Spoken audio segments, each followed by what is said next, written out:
This is the Wolfang GA300. I'm out on my mountain bike today to see whether this might be the best budget action camera you can buy.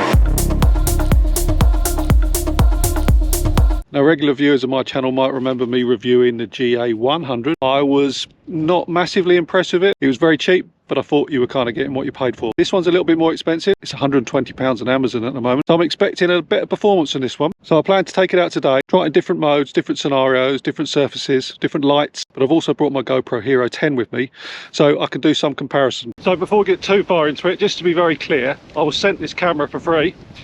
They didn't tell me what I had to say, but I haven't paid for it. Now, I did a little home test to see what the sound was like on this, and my immediate reaction was it wasn't good enough for me to post onto YouTube.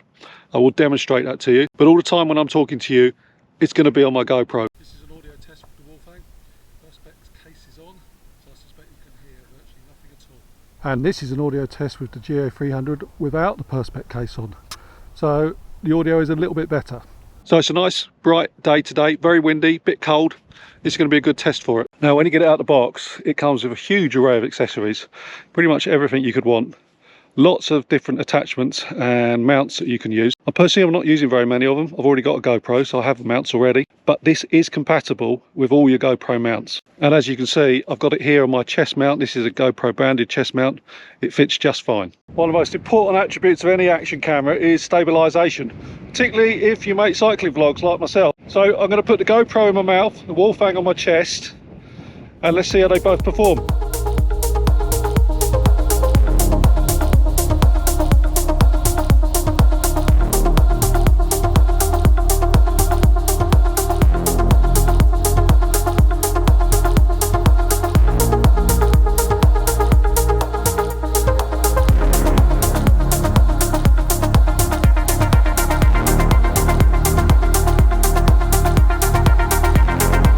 And I'm now going to give it a walking test, just so you can see how good the stabilisation is just on walking.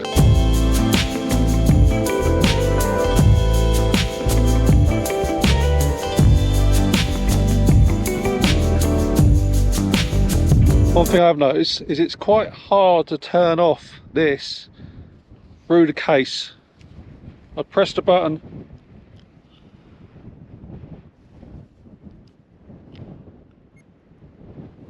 There you go, there was a small beep there. You've really got to listen carefully for that beep, it's easy to miss. I'm just going to climb up through the woods. It's a bit darker here. GoPros traditionally do quite bad in poor light. Saying that, there's no leaves on the trees. Sun's coming through the branches, so not as dark as this climb usually is. Let's give it a go anyway.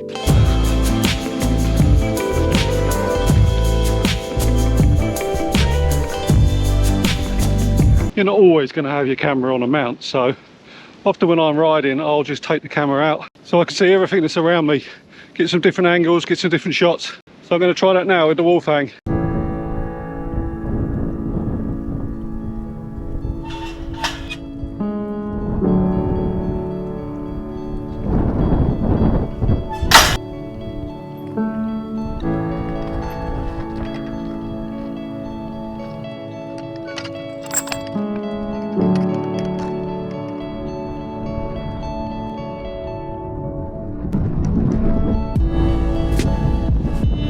Now the camera does have a time-lapse mode, so I'm going to pop it onto this fence post, set it to 5 seconds, and leave it running while I try and get a half-decent thumbnail.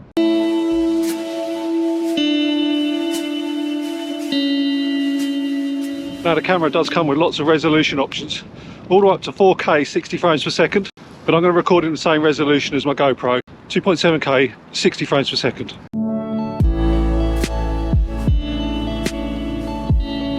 Now the Wolfang itself is pretty easy to use. It's got a really nice touchscreen. You can go into your settings, you've got your resolutions here, you can set your time-lapse intervals. It's also got a fast motion movie mode. I think it's just like a speeded up time-lapse mode.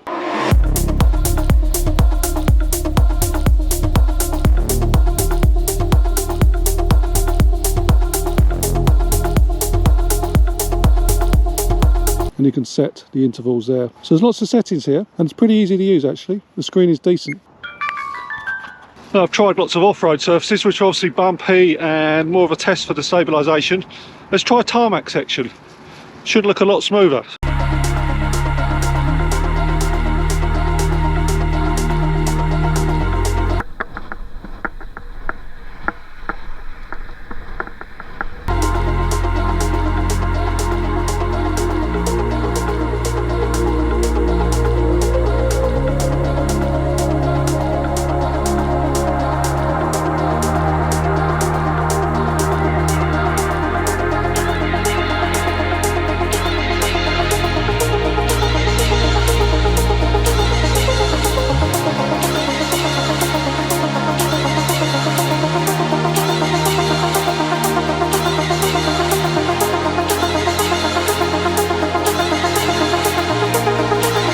I'm now going to edit all the footage and come back and tell you what I think.